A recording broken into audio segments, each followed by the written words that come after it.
Hey, week 11, second article, Hyperdemocracy by Heclo. This is a tough article because he talks about so many different things. So I'm going to do my best to give it to you straight um, without too much soapbox rambling. At the outset, I would say this is a bit of a depressing article because it specifically points out a lot of the flaws in our system or the negative developments in our system. Like our previous article that I just covered, the radicalism and destroying our moral compasses, they do share one element in that the greater democratization of information and political participation is a good thing. They both agree on that. But the focus on individualism, radical individualism, and the social media aspect of our society is not very good. That's not very healthy.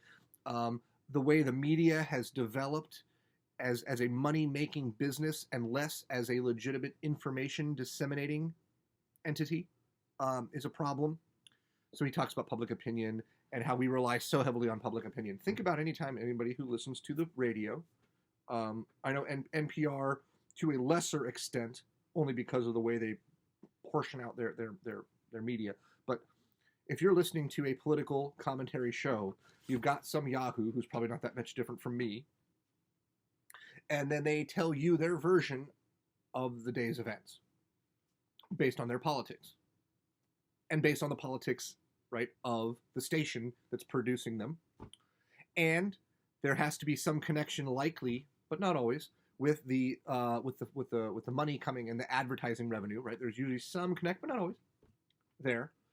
And NPR or any other station, I'm in Omaha, so like KKAR or KFAB are both they're conservative stations. Talk radio generally tends to be conservative. And you listen to people all day long give their opinions without any real basis for verifying those opinions. The loudest voices, the earliest voices are somehow more relevant. Look at Twitter, social media, and things like that. So greater democratization is good. More and more people having access to political voices is good. But it's also muddled our system down to a crawl where everything is combative, stalling. There are an infinite number of groups fighting for an infinite number of different perspectives. Although if you don't like government like I do, don't like government, then maybe gridlock is not something you're all that against, because a government that gets stuff done is a government that gets stuff done wrong. Radicalization, party purification, using issues as weapons. So this is the nasty underside of politics. This is the weaponization of people's experiences, immigration, gay rights, civil rights, all those things. If we fix problems, then the political parties can't use the problems as weapons, and that's pretty disgusting. It's pretty despicable. In primary voting, you get radicalization of both Republicans and Democrats during primaries, and tend to consistently vote for extremes, and then those candidates have to come back to the middle.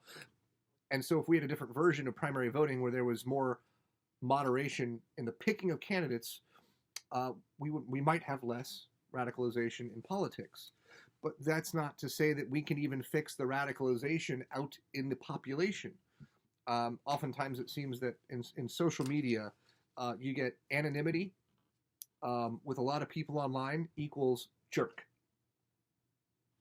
That's why I got off of Facebook, because I realized a few years back that I can't have a meaningful intellectual conversation via Facebook. Can't do it. And I thought, well, not worth my time. And Twitter's no better. Twitter's actually much worse because it's much shorter snippets, and it encourages people to do things to get illicit responses and get little likes or dislikes or sharing a hashtag. It's like it's created, maybe not intentionally, to elicit these emotional responses and to drive people into and so not for me anyway. We used to make policies behind closed doors, and that sounds like a bad thing, but what it did allow for was allowed for a moderation of views and for compromise.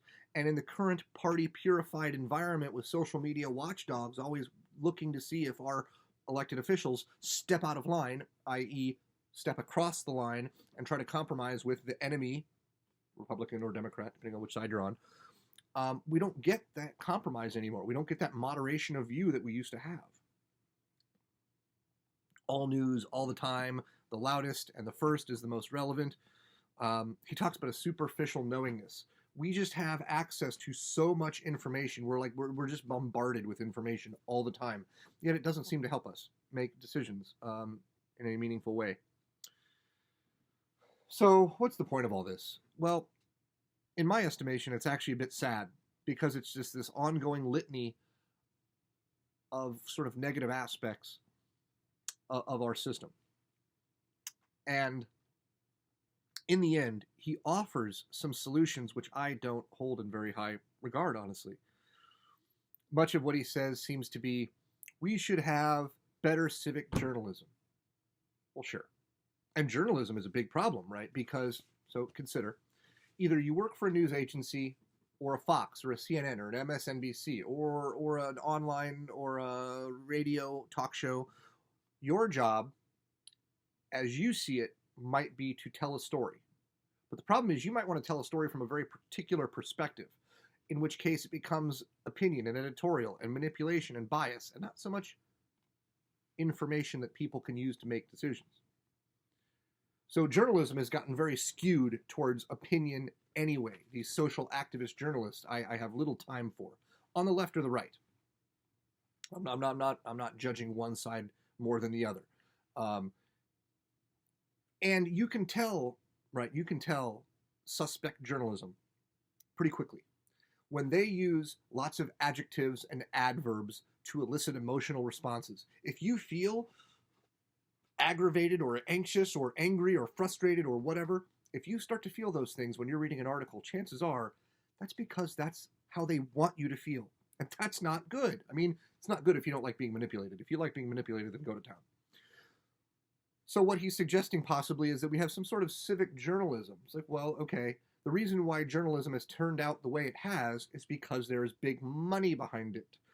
Money, money, money, lots of money. If you get rid of the money, you can get rid of a lot of corruption. But spending money in a large part is kind of a way of political speech.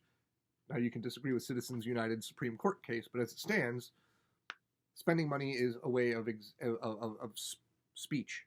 You can spend money to print things, to disseminate information. That's speech, very clearly. So it's like, well, you can do it, but you can't spend money on it. Yeah, that's the disconnect.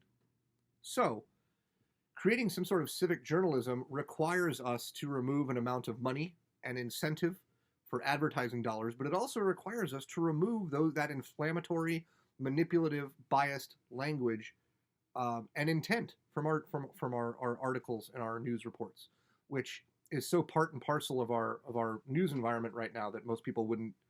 I mean, they're not even aware of it anymore. I mean, there's actual journalism and academic and political writing out there that happens once every 2 weeks or once a quarter, and they do significant amounts of research, and they are trying to put forward legitimate different perspectives and show them to you for you to make the decision, for you to analyze.